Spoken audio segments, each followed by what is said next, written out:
Hello everyone, welcome to Arch Education. Today I am going to discuss about that is CRISPR-Cas techniques. So basically techनिक्स है और इसको हम tools भी बोल सकते हैं, टेक्नोलॉजी है एक प्रकार की.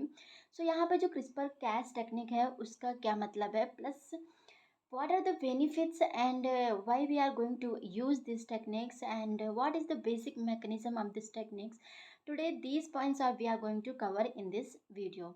So what is the CRISPR-Cas technique? General question है कि क्रिस्पर कैस है क्या. इतना ज़्यादा जो मॉडर्न डे में हम क्रिस्पर कैस की बात कर रहे हैं, अगर मैं बायोटेक्नोलॉजी की बात करूं तो जितने भी ऑलमोस्ट इंडिया में तो उतना ज़्यादा वर्क नहीं होता है, बट जो अदर यूनिवर्सिटीज़ हैं आउट ऑफ इंडिया तो वहाँ पे बहुत ज़्यादा वर्क होता है. और ये जो टेक्निक है ना, मतलब अब तो मॉडर्न डे पे बहुत ज़्यादा चल रही है किसी जीन को एडिट करने के लिए. जीन का एडिट करने का मतलब क्या है, देखो जैसे हमारे लैपटॉप में क्या होता है, बहुत सारा कंटेंट होता है. लैपटॉप में जब कंटेंट होता है तो हम क्या करते हैं, कोई भी कंटेंट जैसे हमें रिमूव करना है या फिर हमें क्या करना है, सिंपल एडिट करना है. करने का मतलब क्या हुआ, जैसे डिलीट करना है कोई कंटेंट, रिमूव करना है या फिर उसकी जगह हमें कुछ चीज़ रिप्लेस करनी है, इंसर्ट करना है, डिलीट करना है. So these techniques are going to in the laptop by different. हम क्या करते हैं, उसके लिए कॉपी पेस्ट कर सकते हैं और इधर से उधर सारा कंटेंट को डिलीट और रिमूव और एडिशन जो भी हम सब्सट्रैक्शन सारी चीज़ें कर सकते हैं. Same in the gene. Gene के मतलब क्या हुआ, देखो जीन पार्ट कौन सा होता है हमारे क्या हमारे डीएनए का सारा पार्ट डीन मीन्स जीन होता है? ऐसा कुछ नहीं है. जो डीएनए होता है उसका जितना पार्ट एमआरएनए बनाता है, मीन्स अगर part of DNA, gene is the part of DNA और हम कह सकते हैं fragment of DNA which codes for polypeptide chains. और अगर वो जीन किसी पॉलीपेप्टाइड को कोड करता है, कोई प्रोटीन्स बनाता है, तब तो वो क्या कहलाता है, जीन. अदरवाइज बहुत सारा आपको पता है कि हमारे जो डीएनए होता है उसमें क्या होता है, बहुत सारा मीन्स जितना ज़्यादा प्रोटीन्स बनते हैं उससे कहीं ज़्यादा क्या होता है, जंक डीएनए होता है. So this is the basic techniques कि हम क्रिस्पर कैस को यूज़ क्यों करते हैं. जीन को एडिट करने के लिए करते हैं. अब एडिटिंग करने के लिए करते हैं तो ऑब्वियसली यहाँ पे सब कुछ आ जाएगा. मीन्स इंसर्ट करना, रिमूव करना, कट करना और बहुत सारी चीज़ें. तो यहाँ पे एडिटिंग करने के लिए जो टेक्निक होती है वो यूज़ करते हैं. सो चलते हैं हम अपनी स्लाइड्स पे and what is the basic mechanism we will see in the next slides and we are going to discuss in the detail here. So moving to the slides, and you can see here genome editing, also called as the gene editing, is a group of the technologies that give the scientist the ability to change the organism's DNA. Simple सी बात है, organisms का जब हम editing की बात करते हैं तो जी किस लिए करेंगे, किसी हमें डीएनए को चेंज करना होगा इसलिए हम करेंगे. ठीक है.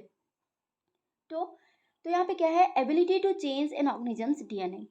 These technologies allow the genetic material to be added, removed or altered in a particular location in the genome. जहाँ पे ऐड कर सकते हैं, रिमूव कर सकते हैं. अल्टर्ड का मतलब क्या हुआ, चेंज करना, मीन्स रिप्लेस कर सकते हैं at a particular location in the genome. और यहाँ पे जो चीज़ें होती ना, कैसी होती, पर्टिकुलर लोकेशन पे होती है. ऐसा नहीं कि कहीं पर भी कर जाएंगे. ये जो क्रिस्पर कैस नाम है ये सेल्फ बताता है, कैसे बताता है, इसका फुल फॉर्म क्या है, कैस नेम क्या है, प्लस कैस क्या है, इसके बारे में हम डिस्कस करने वाले हैं.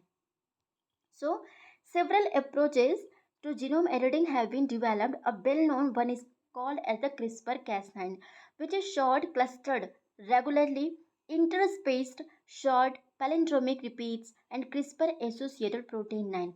देखो clustered का मतलब क्या है, इसका आप फुल फॉर्म में ध्यान दो, क्योंकि जनरल क्वेश्चन पे फुल फॉर्म भी पूछा जाता है. अगर मैं बात करूँ एसआरएफ की, मीन्स जो भी नेट एग्जाम्स होते हैं जैसे एएसआरबी नेट है, तो इसमें ज़्यादा मीन्स टफ क्वेश्चंस नहीं आते उतने ज़्यादा. तो बेसिक से ही क्वेश्चन पूछ जाते हैं, फिर भी हम लोग गलत कर देते हैं. तो आपका इसको फुल फॉर्म याद रखना है, दैट इज क्लस्टर्ड. क्लस्टर्ड का मतलब क्या होगा, ग्रुप. ठीक है. रेगुलरली, रेगुलरली मतलब कंटिन्यूअस, वहाँ पे कोई स्पेस नहीं होगा. इंटर स्पेस का मतलब क्या हुआ, दो सपोज एक डीएनए का सेगमेंट है ऐसा, तो यहाँ पे कोई इंटर स्पेस सीक्वेंस होगा और ये जो होगा फ्लैंकिंग रीजन में कोई दूसरा सीक्वेंसेस प्रेजेंट होता है. ठीक है. That is interspace. And short मतलब क्या हुआ, शॉर्ट, ज़्यादा लेंथी नहीं होगा. कितना होगा, अप्रॉक्स 10 to 30 पेसेस के बीच में हो सकता है. पैलेंड्रोमिक, पैलेंड्रोमिक आपको पता ही होगा. पैलेंड्रोमिक का मतलब क्या होता है, जैसे उल्टा सीधा, अगर हम नॉर्मल लैंग्वेज में बोलते हैं कि उल्टा सीधा एक समान. That means if we read from the 5' to 3' and if we read from the 3' to 5' it should be same sequences, like just like a Malayalam. तो ये क्या होते हैं, यहाँ पे क्या होता है, सिमेट्री प्रेजेंट होती है, that is rotational symmetry should be present. So this is the palindromic sequences. ठीक है। तो यहाँ पे क्या पैलिंड्रोमिक रिपीट्स, और वो जो रिपीट्स है ना वो कंटिन्यूसली पाए जाते हैं, दैट्स वाई। तो इसका फुल फॉर्म हो गया finally clustered regularly interspace short palindromic repeats. और जो कैसनाइन प्रोटीन है वो क्या है, क्रिस्पर एसोसिएटेड प्रोटीन है, it is called as the Cas nine protein. ठीक है। So CRISPR-Cas9 system has generated a lot of excitement in the scientific community because it is faster, cheaper, more accurate and more efficient than other genome editing methods. देखो, जो अगर हम means अगर हम पुराने methods की बात करेंगे जीनोम एडिटिंग की, जेनेटिक इंजीनियरिंग में आप बहुत सारे मेथड्स पढ़ते हैं, तो ये उससे कहीं ज़्यादा एक्यूरेट है और फास्टर है, चीपर भी है। अगर क्योंकि जब एक्यूरेसी ज़्यादा अच्छी होगी तो उसको हम चीप भी कह सकते हैं, अगर हम रिजल्ट का टाइम भी कम लगता है। साथ साथ में एक्यूरेसी बहुत अच्छी है तो कहीं ना कहीं अगर हम थोड़ा बहुत अगर अफोर्डेबल भी होगी तो भी हम कर सकते हैं। ठीक है। Faster, cheaper, more accurate and more efficient इसलिए बोल रहे हैं क्योंकि देखो ये कैसनाइन प्रोटीन है वो एंडोन्यूक्लियस की तरह काम करता है। तो इसको जहाँ पे भी गाइड आरएनए, यहाँ पे कंपोनेंट्स क्या होते हैं, क्रिस्पर होते हैं, मतलब गाइड आरएनए होता है कैसनाइन प्रोटीन। तो यहाँ पे गाइड आरएनए क्या करता है, जहाँ पे भी इस कैसनाइन प्रोटीन को लेके जाता है वहाँ पे ही कट करता है, इसलिए ये क्या है, एफिशिएंट है। मीन्स कहीं पे भी कट नहीं करता, रैंडमली कट नहीं करता है, टारगेट स्पेसिफिक लोकेशन पे कट कर रहा है, that's why we are calling it is more efficient than the other genomic methods. So moving to the next slides, the name CRISPR, that is clustered regularly interspaced short palindromic repeats, refers to the unique organization of the short partially repeated DNA sequences found in the genome of the prokaryotes. एक चीज़ आपको याद रखनी है, देखो ये जो मतलब first time जो इसकी डिस्कवरी हुई थी तो प्रोकैरियोट्स में, मतलब ये जो क्रिस्पर कैसनाइन का जो पूरा सिस्टम है वो प्रोकैरियोट्स में डिस्कवर हुआ था। ठीक है। तो लेकिन अब तो हम इसकी जीन टेक्निक है तो जीनोम एडिटिंग टूल है तो हम कहीं पे भी यूज़ कर रहे हैं, मैमेलियंस में भी यूज़ कर सकते हैं, अदर एनिमल्स में भी यूज़ कर सकते हैं, बट इसकी डिस्कवरी अगर मैं बात करूँ तो यहाँ पे बैक्टीरिया प्लस बैक्टीरिया फेज के लिए हुई थी। So CRISPR and its associated Cas nine is a method of the adaptive immunity. आपको ये टर्म दिख रहा है, एडप्टिव इम्यूनिटी। एडप्टिव हमारी अगर मैं अपने ह्यूमंस की बात करूँ या किसी की भी बात करूँ तो क्या होता है, इम्यूनिटी मेनली क्या होती है, टू टाइप्स की होती है, इन्नेट इम्यूनिटी होती है और दूसरी क्या होती है, एडप्टिव इम्यूनिटी होती है। देखो इन्नेट इम्यूनिटी क्या होती है, बाई बर्थ प्रेजेंट होती है, मीन्स कुछ जीन्स होंगे और जो कि उस डिसीज़ को मतलब रिमूव करने, रेजिस्टेंस प्रोवाइड कर रहे होंगे। और जो ये बाई बर्थ इम्यूनिटी होती है वो क्या होती है, वो तो इन्नेट इम्यूनिटी कहलाती है। लेकिन एडप्टिव इम्यूनिटी क्या होती है, जैसे कि अगर हम अपनी बात करें तो क्या होता है, जब कोई पैथोजन पहली बार अटैक करता है तो जो हमारी इम्यून सेल्स होती हैं जैसे प्लाज्मा सेल्स, वो फर्स्ट टाइम पे उतना रिस्पॉन्स नहीं दे पाती, इसलिए हम क्या हो जाते हैं उससे, उस मीन्स हमको क्या हो जाता है, कोई भी जनरल डिसीज़ हो जाती है, या फिर हम कह सकते हैं कि जैसे किसी बैक्टीरिया ने अटैक किया और फिर हमें फीवर आ जाता है, मीन्स बॉडी का टेम्परेचर क्या होता है, बढ़ जाता है, क्योंकि इम्यून सेल्स जो है ना उतने ज़्यादा रिस्पॉन्ड नहीं कर पाती। जब वो सेकेंड टाइम अटैक करता है तो क्या होता है, जो जिसने जब फर्स्ट टाइम अटैक किया था तो वहाँ पे क्या होता है, मेमोरी सेल्स के फॉर्म में क्या हो जाती है, वो स्टोर हो जाती हैं। ठीक है। जब सेकेंड टाइम बैक्टीरिया अटैक करता है तो क्या होता है कि वो जो मेमोरी सेल्स होती हैं उनको मीन्स उनकी मेमोरी जो होती है वो फेड नहीं होती, वो मेमोरी सेल्स के फॉर्म में रहती हैं, और वो क्या होता है, प्लाज्मा सेल्स जो होती हैं वो एंटीबॉडीज प्रोड्यूस कर देती हैं, जिससे कि क्या होता है, जो बैक्टीरिया का जो इन्फेक्शन है, बैक्टीरिया जो इन्फेक्शन है वो कॉज कर ही नहीं पाता है। कहने का मतलब एडप्टिव इम्यूनिटी मतलब क्या हुआ, एडॉप्ट करने के बाद, मीन्स इन्फेक्शन करने के बाद, इन्फेक्शन होने के बाद जो इम्यूनिटी हम एडॉप्ट कर रहे हैं, जो हम इन्वायरमेंट में एडजस्ट कर रहे हैं, उसको क्या बोलते हैं, एडप्टिव इम्यूनिटी। ठीक है। तो यहाँ पे भी क्या होता है, देखो बैक्टीरियोफेज और बैक्टीरिया की यहाँ पे लड़ाई हो रही है। कहने का मतलब बैक्टीरियोफेज इन्फेक्ट करता है, और जब इन्फेक्ट करता है तो आपको पता है बैक्टीरियोफेज जब इन्फेक्ट करता है, बैक्टीरियोफेज का मतलब क्या होता है, ऐसा वायरस जो कि क्या करता है, बैक्टीरिया को किल करने की कैपेसिटी रखता है, या कहने की खाने की कैपेसिटी रखता है।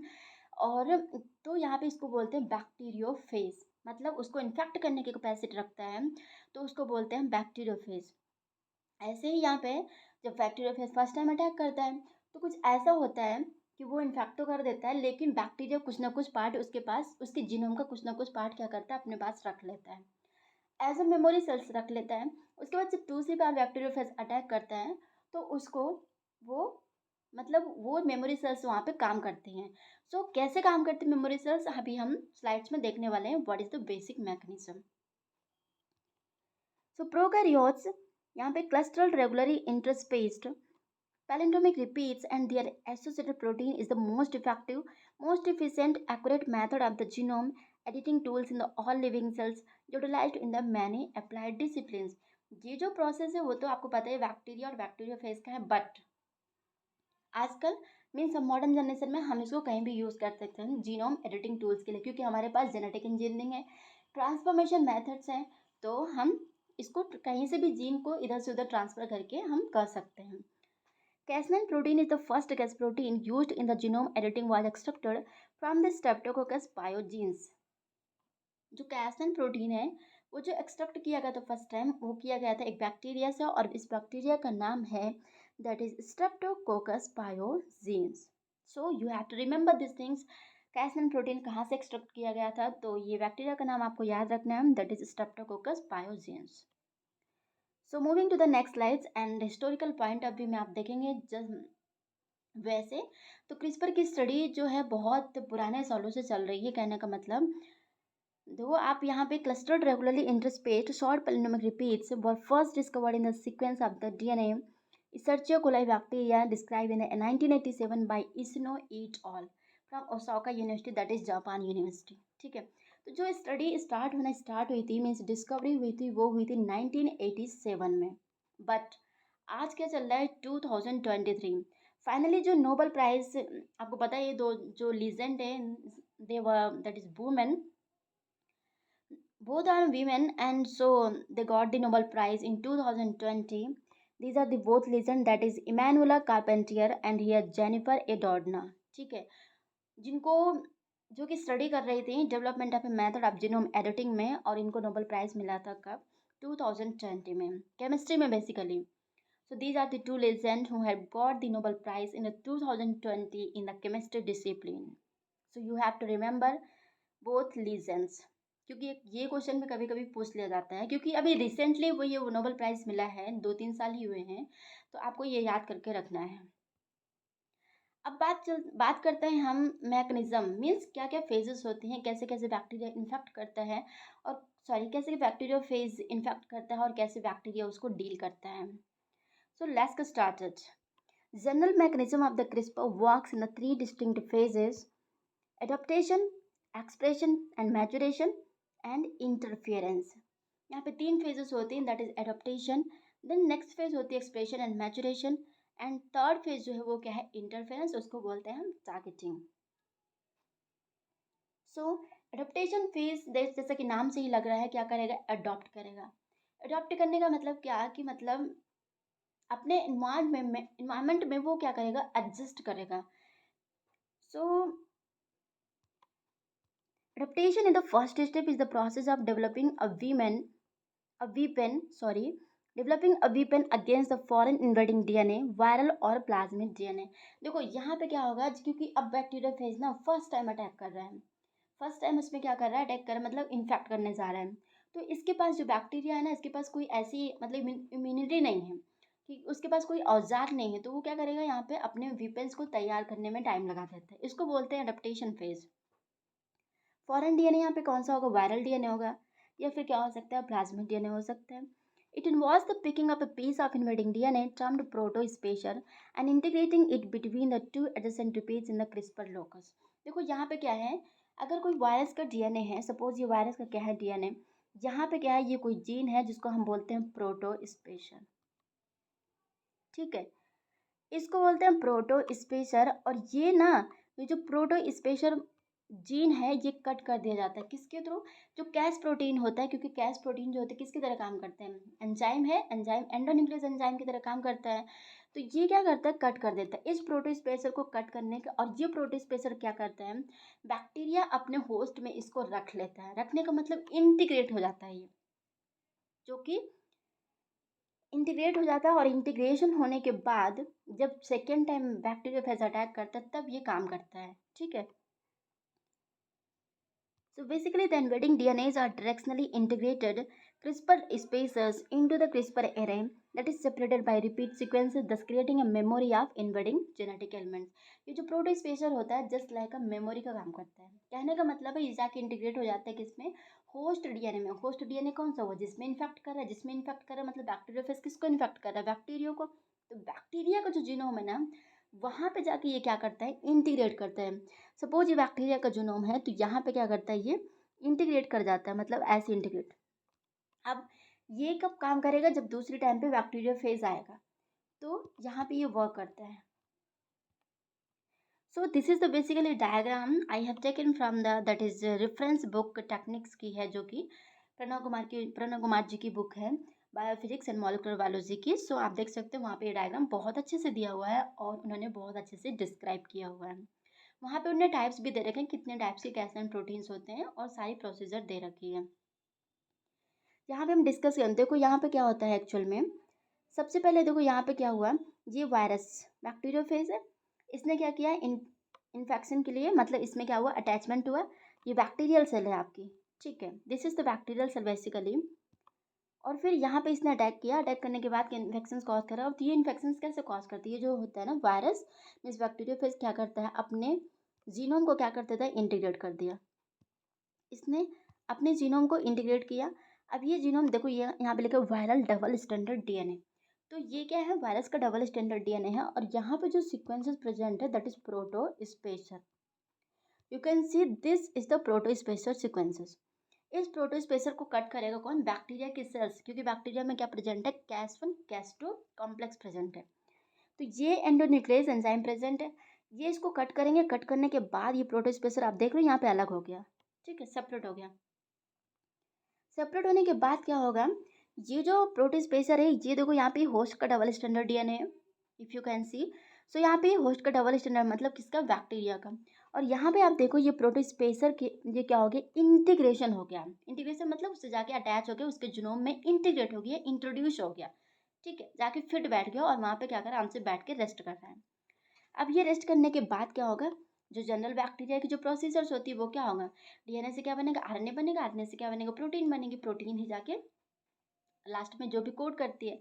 लेकिन हमें यहाँ पे क्या बनाना है, हमें तो यहाँ पे उस जो बैक्टीरियोफेज का जीनोम है उसका कॉम्प्लीमेंट्री प्रिपेयर करना है, जिससे कि जो आने वाला बैक्टीरियोफेज है उससे ये जाके डबल स्टैंडर्ड बाइंडिंग कर ले, और जो भी बैक्टीरिया का जो इन्फेक्ट कर रहा है तो वो उसका प्रोसेस मीन्स उसका जो टारगेट है वो कंप्लीट ना हो पाए, ठीक है।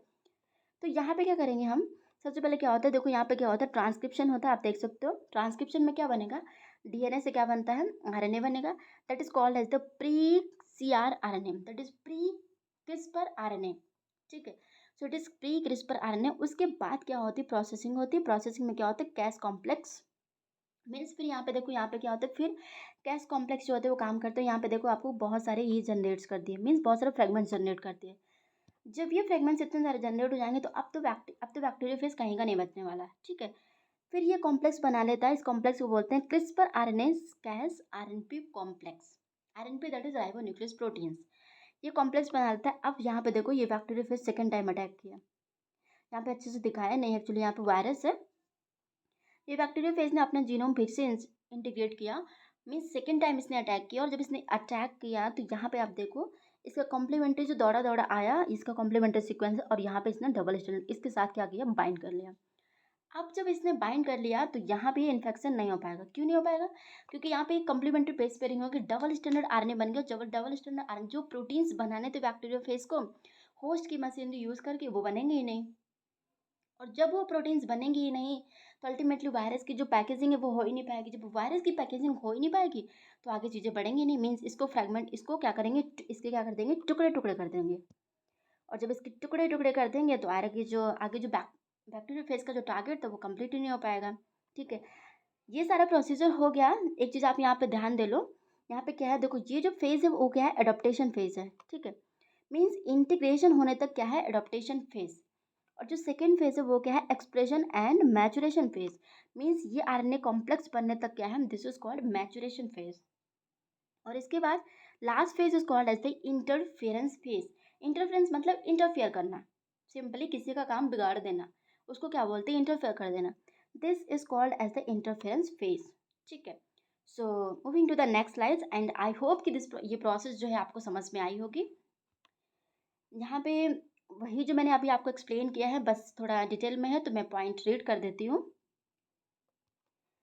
Expression and maturation phase. Once the desired DNA protospecial from the invading DNA is integrated into the loci of CRISPR RNA, the CRISPR locus is transcribed into pre-CRISPR RNA. तो आपको पता है जब इंटीग्रेट हो जाएगा, इंटीग्रेट होने के बाद जो डबल स्टैंडर्ड डीएनए था होस्ट का वो किस में ट्रांसक्रिप्शन के थ्रू किस में कन्वर्ट हो जाता है, आरएनए बन जाता है, जिसको अपन बोलते हैं CR, that is CRISPR RNA. CRISPR loci are transcribed from the upstream promoter located in the 80 rich leader sequences। ये जो CRISPR loci होते हैं ट्रांसक्राइब्ड हो जाते हैं। यहाँ पे क्या होता है, प्रोमोटर भी प्रेजेंट होता है जो कि 80 रिच लीडर सीक्वेंसेस में प्रेजेंट होता है, ठीक है। The pre CRISPR RNA is then processed into mature cRNA, that is CRISPR RNAs, each containing a transcribed special sequence joined to the partial repeat sequence। और यहाँ पे क्या होता है आपको पता है, क्रिस्पर आरएनए से क्या बन जाता है, पहले प्री बनता है, प्री के बाद क्या होता है, आरएनए मीन्स कैस कैस प्रोटीन के साथ कॉम्प्लेक्स बना लेता है और उसको बोलते हैं, आप यहाँ पे देख सकते हो, that is called CRISPR RNA Cas RNP complex. Okay, third phase आती है, that is called as the interference phase. Interference में आपको पता ही है, इंटरफियर करता है तो जाके वहाँ पे जो भी कॉम्प्लेक्स बना था वो जाके जो नेक्स्ट टाइम अटैक किया था बैक्टीरियोफेज, उसके जीनोम से क्या हो जाएगा, बाइंड हो जाएगा because of complementary base pairing. cRNA forms a complex with the Cas proteins. The CRISPR RNA cRNA complex makes base pairing with the protospeciation of the invading DNA। ठीक है, सो यहाँ पे आप देख सकते हो, ये छोटा सा जस्ट मैंने सैम्पल यहाँ पे दिया हुआ है कि आप कैसे कैसे चीज़ें हो रही हैं। वैसे तो आपको प्रोसीजर समझ में आया तो ये समझना बहुत ईजी है। CRISPR associated protein is a non-specific endonuclease. It is directed to the specific DNA locus by a gRNA। gRNA मतलब क्या है यहाँ पे, गाइड आरएनए, ठीक है। ये जो क्रिस्पर होता है ना, मीन्स ये जो कैसनाइन प्रोटीन होता है ना, दैट इज एंडोन्यूक्लियस। एक्चुअली ये नॉन स्पेसिफिक क्लीवेज होता है, मीन्स इसके पास क्या होता है, नॉन स्पेसिफिक एंडोन्यूक्लियस होता है। इसकी जो क्वालिटी होती है वो होती है नॉन स्पेसिफिक एंडोन्यूक्लियस की। अब आप सोच रहे होंगे कि जब इसकी नॉन स्पेसिफिक एंडोन्यूक्लियस है और मैंने एक तरफ ये भी बोला है कि ये बहुत ज़्यादा एफिशिएंट और एक्यूरेट है, तो ये पॉसिबल कैसे है, जब नॉन स्पेसिफिक है तो कहीं पे भी जाके कट कर सकता है ना, बट ऐसा नहीं है। ये जो गाइड आरएनए होता है ना, बहुत इंपॉर्टेंट होता है ये गाइड आरएनए, इसीलिए इसको बोलते हैं gRNA, ठीक है। ये गाइड आरएनए ही जाके बताता है इसको कि मतलब ये Cas9 जो है गाइड आरएनए के साथ कॉम्प्लेक्स बना लेता है पहले, और फिर ये दोनों जाके गाइड आरएनए इसको गाइड करता है Cas9 को कि तुम्हें कट कहाँ पे करना है। तो guide RNA just like a guide, guide मतलब पता है ना आपको क्या होता है, एडवाइजर मीन्स जो स्टेप बाय स्टेप बताता है कि तुम्हें ये चीज़ करनी है, फिर इसके बाद ये चीज़ करना। तो ये गाइड आरएनए क्या करता है, अपने साथ ही Cas9 प्रोटीन को लेके जाता है, और जहाँ पे ये गाइडलाइन मतलब ये जो गाइडलाइन है यहाँ पे टारगेट होता है, तो वहाँ पे क्या होता है, Cas9 प्रोटीन क्या कर देता है, कट कर देता है, ठीक है। So basically these all about the mechanisms। There are the several versions of the Cas nucleases isolated from the different bacteria। और ये जो Cas9 प्रोटीन है बहुत बहुत टाइप्स के होते हैं, ऐसा नहीं कि सिर्फ Cas9 है, इसके टाइप्स भी होते हैं। जो क्रिस्पर Cas मैकेनिज्म है, इसको बहुत सारे टाइप्स भी होते हैं डिपेंडिंग ऑन दिस प्रोटीन कि Cas9 प्रोटीन कहाँ पे कट कर रहा है, और उसके नाम भी चेंज है, जैसे Cas9 है, नंबरिंग्स भी चेंजेस हैं। So this is the all about, I think this is the last slides.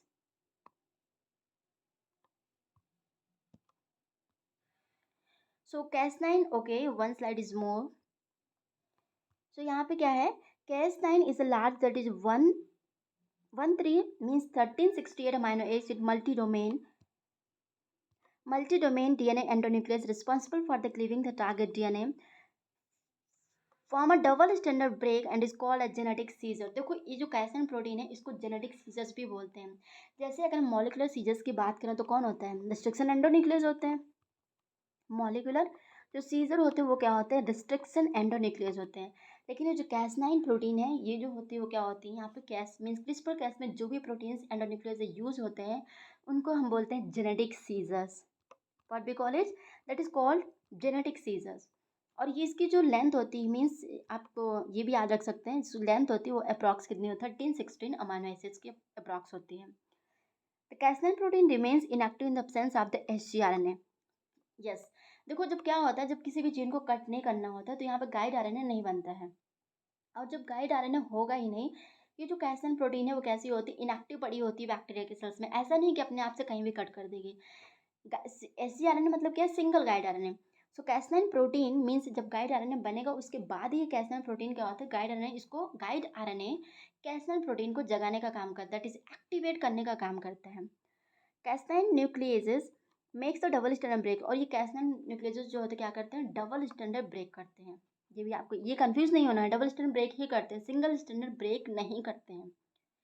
Site at the three base pairs upstream to the proto adjacent motif. Protospacer पता ही है, उसकी जो भी एडजेसेंट में मोटिव प्रेजेंट होते हैं उसको क्या बोलते हैं, प्रोटो स्पेसर एडजेसेंट मोटिव। और ये कितने बेस पेयर्स के होते हैं, that is 2 to 5 base pair length. Concept DNA sequences downstream to the cut side and its size varies depending on the bacterial species. Means जो protospacer adjacent motif होता है इसका size किस पे depend करता है, different bacteria के according different होता है। ठीक। So basically this all about this mechanism. देखो यहाँ पे सिंपल से एक after all the procedure completing, मैं यहाँ पे एक सिंपल से एनालॉजी दे रही हूँ। ठीक है, एनालॉजी दे रही हूँ, आपको याद रखना है। क्या हो, सपोज करो कि आप अपने रूम पे मतलब बहुत अच्छे से पढ़ाई कर रहे हो, घर पे क्या कर रहे हो, आपके पापा हैं और आपकी मम्मी हैं और आप हो, आप अपने फ्रेश माइंड से अपनी स्टडी कर रहे हो। लेकिन कोई पापा का दोस्त है जो क्या करता है, आ जाते हैं बीच में और वो डोर नॉक करते हैं। पापा के दोस्त हैं, ऑब्वियसली पापा को बहुत पसंद होंगे, लेकिन आपके दो मीन्स पापा के दोस्त हैं तो आपको हो सकता है कि ना पसंद हो सकता है कि आपका न्यूट्रल पॉइंट ऑफ व्यू हो कि ठीक है, ओके। जैसे ही वो आते हैं, डोर नॉक करते हैं, आप क्या करते हो, दरवाजे को ओपन करते हो। ओपन करने के बाद वो पापा के दोस्त अंदर आते हैं और आपसे बहुत सारे क्वेश्चन करते हैं, बुलाते हैं आपको, बेटा इधर आओ। आपसे बहुत सारे क्वेश्चन करते हैं, फिर पूछते हैं कैसे स्टडी चल रही है, आप बताते हो, लेकिन वो बहुत सारे आपको अल्टीमेटली क्या करके जाते हैं, निगेटिव पॉइंट देके जाते हैं कि तुम्हारा कुछ नहीं हो सकता है, तुम इतने दिनों से पढ़ रहे हो, तुमको कोई भी जॉब नहीं कर सकते हो, अभी तक तुम कहीं भी नहीं लगे हो और तुम्हें कैपेसिटी नहीं है। तो बहुत सारे पॉइंट आपके निगेटिव माइंड में, मतलब आपके माइंड में भर के चले गए। अब क्या होगा, ये फर्स्ट टाइम है, फर्स्ट टाइम आए थे वो पापा के दोस्त, आपकी मेमोरी सेल्स को क्या हो गया, आपके दिमाग में वो अंकल बैठ गए।